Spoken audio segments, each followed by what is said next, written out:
A AEP tem ações paralelas, como é o caso destas, e depois desenvolve um conjunto grande de atividades, desde feiras, missões inversas, a diferentes mercados. O foco da AEP é muito mais em mercados extra-União Europeia do que propriamente a União Europeia, porque partindo do princípio que a União Europeia, eu até costumo brincar que a União Europeia é quase como se fosse um mercado regional, portanto, quem exporta para a Europa, é óbvio que exporta, que acaba por ser uma exportação, independentemente de investimentos, de trades normais, mas há um conjunto de barreiras, há um conjunto de situações tarifárias, há um conjunto de enquadramento, não é, dos tais custos de contexto que não existem noutras geografias. Vou tentar-vos dar um panorama global de como é que as coisas, entretanto, no mundo estão-se a movimentar, comparar alguns valores e algumas situações de dinâmicas também naquela zona do Médio Oriente. Normalmente a Arábia Saudita está enquadrada num bloco, não é um bloco económico, não existe ali um bloco económico, mas uma zona, em termos de análise, que anda entre o Médio Oriente e o Norte da África, embora sejam situações e economias totalmente distintas. A maior, nós hoje vamos tratar, porque a maior economia da zona toda do Médio Oriente é a Arábia Saudita. E a Arábia Saudita, para vocês terem uma percepção, vale, em termos de PIB, de Produto Interno Bruto, vale 4 vezes, mais ou menos 4 vezes o mercado português. Nós estamos na 36ª para a economia em termos mundiais, em termos de PIB, depois há outros indicadores, esse vale o que vale. A Arábia Saudita está na 18ª, 19ª, com o objetivo de querer chegar ou estar dentro das 15 maiores economias mundiais. Para terem outra percepção, daqueles mercados todos, a seguir vem Emirados Árabes Unidos, mas o hub, vejam, algumas situações que vão até a Arábia Saudita e até outros mercados ali, passam muitas vezes, ou alguns deles, pelos Emirados Árabes Unidos. Os Emirados Árabes Unidos funcionam quase como um hub naquela zona, numa ótica de trading. A Arábia Saudita quer-se afirmar também como isso, não é? Não tem a abertura de tantas zonas francas e coisas mais facilitadas. Portanto, muitas vezes, estrategicamente, poderá fazer sentido para trabalhar a Arábia Saudita ou abrir localmente uma empresa ou abri-la nos próprios Emirados Árabes Unidos, no sentido, entretanto, de ter ali situações de fiscalidade. É o país do mundo mais simpático para não pagar impostos, se vocês me permitem, porque praticamente não há impostos sobre rendimento, não há impostos sobre... E eles estão, tanto eles como os Emirados Árabes Unidos, introduziram pela primeira vez, ou estão numa fase ainda de transição, que não o faziam ou nunca fizeram, que é o IVA. O IVA não aos nossos valores, mas a 5%. Que não tem impacto direto, mas é importante, é para vocês terem uma noção das necessidades, ou de neste momento já haver uma necessidade muito grande de ter receitas fiscais capazes de compensar as perdas que estão diretamente relacionadas com os hidrocarbonetos, tanto petróleo como gás. Se isso fosse receita, eu passava-vos um conjunto de papéis aí, façam isto e vai estar tudo certo, não é assim? Outras situações que eu vejo com muita regularidade. Há muitas situações de alguns mercados em que as decisões estão muito relacionadas com a motivação do empresário, do dono, do CEO, seja do que for, mas que vai muitas vezes mais da parte emocional do que da parte racional no sentido de estudar o mercado. Antes mesmo de abordarem estes países, que é estudarem a cultura do país. Mais importante do que os números que eu vou falar, depois eu tenho alguns slides só dedicados a isso, é a cultura do negócio. A cultura do negócio vale mais do que propriamente estar a olhar para dados, indicadores, nomenclatura de produtos, dizer quanto é que eles compram, qual é o potencial de mercado que eu tenho ali. Isso é importante, claro que é racional. Mas a cultura do negócio pode fazer a diferença entre fazermos ou não fazermos o negócio. Há oportunidades na Arábia Saudita que não existiam há 5, 10 anos atrás e que hoje em dia existem porque há uma necessidade muito grande de captação de investimento estrangeiro e depois de transferência de tecnologia e numa ótica até de investimento local, mas é de fazer com que a dependência do petróleo seja menor do que aquela que era lá atrás. Portanto, aí abrem-se muitas oportunidades. Eu brinco sempre aqui com os 5 P's. O que é isto dos 5 P's? É a paciência, perseverança, persistência, depois ter um preço. Quando eu digo ter um preço, não é ser o mais barato, não é? É ter a empresa mais light ou mais enxuta para conseguir entregar. Conseguir dizer assim, mas qual é o preço target que vocês querem atingir com aquilo que eu vou vender? É tal, eu sou competitivo ao ponto de conseguir entregar aí a ganhar e a ter a minha margem possível de negócio? Sim ou não, não é? Portanto, precisamos ter preço. Quer queremos, quer não, precisamos ter preço porque nós não estamos sozinhos no mundo. O último P é ter um plano.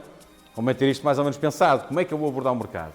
Não é? Por que caminhos é que eu vou? E o plano existir, ser, pelo menos uma ótica estratégia, vai ser por aqui, eu ter diferentes objetivos para tentar atingir, mas ter uma capacidade, não é de mudar a estratégia, mas é de ser flexível, e de jogar, de ter um jogo de cintura capaz de me adaptar a uma outra situação de mercado com os quais até nem eram dados que eu tinha numa fase inicial.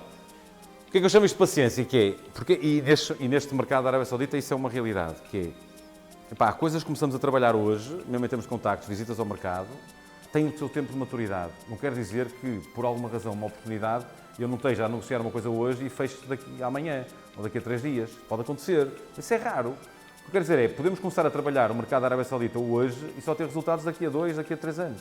E estar preparados para isso. E ter um plano de dizer assim, eu aguento-me durante esse período a trabalhar esse mesmo mercado, a fazer investimentos no mercado, a aparecer lá algumas vezes. Estou ou não estou predisposto a isso? Isto é como as coisas entretanto estão a movimentar. Vejam, nesta situação, os 2 países, ou os 2 mercados que mais têm vindo a crescer, a China a travar um bocadinho mais, comparativamente a outros anos, estava a crescer 8, 9, 10%, hoje em dia está a crescer a 5, 6, mas 5, 6, vejam, a China crescer 5, 6% é crescer 2 ou 3 Portugais em termos de PIB. Ou seja, nós não temos noção das escalas. Mas estes 2 países, vejam, tanto a Índia como a China, tanto a Índia tem 1,4 mil milhões de pessoas, não é? À volta disso. E a China também, 1,4 mil milhões, e a crescer. Tem e a crescer. O que eu quero dizer com isto? Que é, mais de 1/3 da população mundial está aqui numa ótica de mercado. Para vocês terem uma ideia como é que se passa com a Arábia Saudita, que é, a Arábia Saudita não estava na OMC até 2005. Se vocês virem o investimento direto estrangeiro, que é, vamos ver o gráfico aí, a partir de 2005 os investimentos também na Arábia Saudita também dispararam, tendo em atenção eles já pertencerem à Organização Mundial do Comércio. Onde é que eu vos queria chegar para vocês terem uma pequena noção? A nível do trading e em geral, sobre certo tipo de produtos, não há propriamente grandes restrições, não é? Grandes restrições, até a não ser uma outra situação que esteja contemplada e que seja relacionada com a parte militar, não sei o quê. Portanto, não há, numa ótica de trading, não é crítico trabalhar com a Arábia Saudita em termos mais generalistas. Tenham atenção a isto, que é, alguma atividade de importação, há a obrigação de poder ter numa potencial sucursal direta lá, de ter um sócio, independentemente depois das percentagens que estão associadas a cada um em termos de valor acionista. O que é que eu vos aconselho depois entre vocês a descarregarem e podem ver que é naquele site, basicamente, para vocês então terem uma perspectiva de quais são os investimentos, podem ter infraestruturas, de orçamento de Estado e de quais são a visão que eles têm para o país, no sentido, entretanto, de lhe dar a transformação, que isto foi para diversificar a economia, portanto, a tal não dependência do petróleo, que hoje em dia ainda é uma realidade muito forte e que vai deixar, ou melhor, eles querem que portanto, não o seja, portanto, querem que a dependência do petróleo tenha um impacto direto na economia, não dos 80% que hoje em dia tem, mas sim 50%, não é? Portanto, bem menor do que aquilo que tem. Portanto, são obrigados a diversificar. Daí estamos a falar que muitos dos investimentos ou do trabalho por lá, independentemente das exportações diretas, podem ser feitas de projeto a projeto. Há um interesse muito grande do outro lado de investimentos diretos, no sentido de se por acaso a coisa andar para a frente, transfere tecnologia, vem para cá montar e até estamos disponíveis para financiar muitas vezes essas operações e ficar com o teu know-how deste lado. Atingir valores que até hoje não têm de receitas, tanto fiscal como de impacto no PIB, acima, neste caso o valor que eles têm como meta, acho que é um valor ambicioso, mas não é irreal. Algo que até hoje nunca foi feito, que isto é uma das maiores companhias petrolíferas do mundo, portanto é estatal, de abrir o capital da própria Aramco, não é? Que é quem domina toda a parte de hidrocarbonetos. E depois, neste momento, para vocês terem uma ideia, que é, portanto, estão neste momento a capitalizar-se para ter o maior fundo soberano do mundo, ultrapassar o próprio fundo soberano norueguês, que já é uma normalidade. O norueguês, se não estou enganado, anda nos 800 mil milhões, para vocês terem uma ideia. Independentemente da parte toda de ligação a organismos internacionais, facto relevante foi a parte como eu já vos disse, da Organização Mundial do Comércio, que só aderiram à Organização Mundial do Comércio em 2005. Portanto, é uma coisa muito recente, tem 12, 13 anos. Mas é interessante em termos de abertura do país e de transparência e de atividade. Para vocês terem uma ideia, aqui tem alguns dados que dá para terem uma percepção do valor que tem maiores produtores e segundo as maiores reservas. O setor da construção é incrível, que é, em termos de projetos, vejam que a Arábia Saudita tem um peso normal, não é? No número de projetos a decorrerem e de investimentos que estão relacionados mais com o setor da construção, metalomecânica, de aparelhos, toda essa parte toda, e entrar aqui nesta zona. Dos países todos que andam ali, a não ser o Qatar, que é uma normalidade que anda nos 40 e tal mil, 50 mil, devido ao número de pessoas e em função do que a economia gera, e eles têm valores bastante elevados de PIB per capita. E onde é que eu chamava a atenção também, que é a parte de importações, e que nós não ocupamos quase valor nenhum, que vocês que não estavam, os dois que não estavam aqui na fase inicial, e quase não têm, nós em função de não temos quase nenhum peso, é que há todo um espaço para ocupar, em termos de português, no mercado, não é? Não estou a falar aqui de maturidade, mas há um espaço que não está a ser, se calhar, aproveitado ou ocupado por nós, que é realmente uma economia muito compradora, ou com uma dimensão muito significativa em termos daquilo que compra fora. E aquilo que eu vos falei, que numa ótica de dívida externa, os valores são baixíssimos comparativamente a outras economias. Portanto, isso dá-lhes uma liberdade muito grande de poder, durante algum tempo, independentemente de não estar a acontecer nada, terem reservas capazes de alimentar tudo isso. Agora, para passarmos um bocadinho, para depois entrarmos nas trocas comerciais Portugal com a Arábia Saudita. Para vocês terem uma percepção, principais clientes e fornecedores, em quase todos os mercados, se vocês têm, ou pelo menos olham para isso, numa ótica de ver quem são os maiores parceiros comerciais dos países com os quais estão a trabalhar, a China, não estou a dizer em todos, mas a China, nos últimos 10, 15 anos, transformou-se quase como o maior parceiro comercial de quase todas as economias a nível mundial. Mas é interessante verem o peso, não é, de um aliado, entre aspas, mas tem o peso dos Estados Unidos é considerado, mas quem mais, aqui está fornecedores a escuro e a verde clientes, quem mais peso tem no fornecimento e quem mais peso tem é a China. Os sauditas, independentemente da parte toda regular, exigem qualidade. Atenção, é uma economia muito competitiva, portanto, gostam de negociar, tenham atenção que, conforme que eu vos disse, conforme nós vamos lá ou estamos a trabalhar, todos os nossos concorrentes a nível mundial também já lá estão.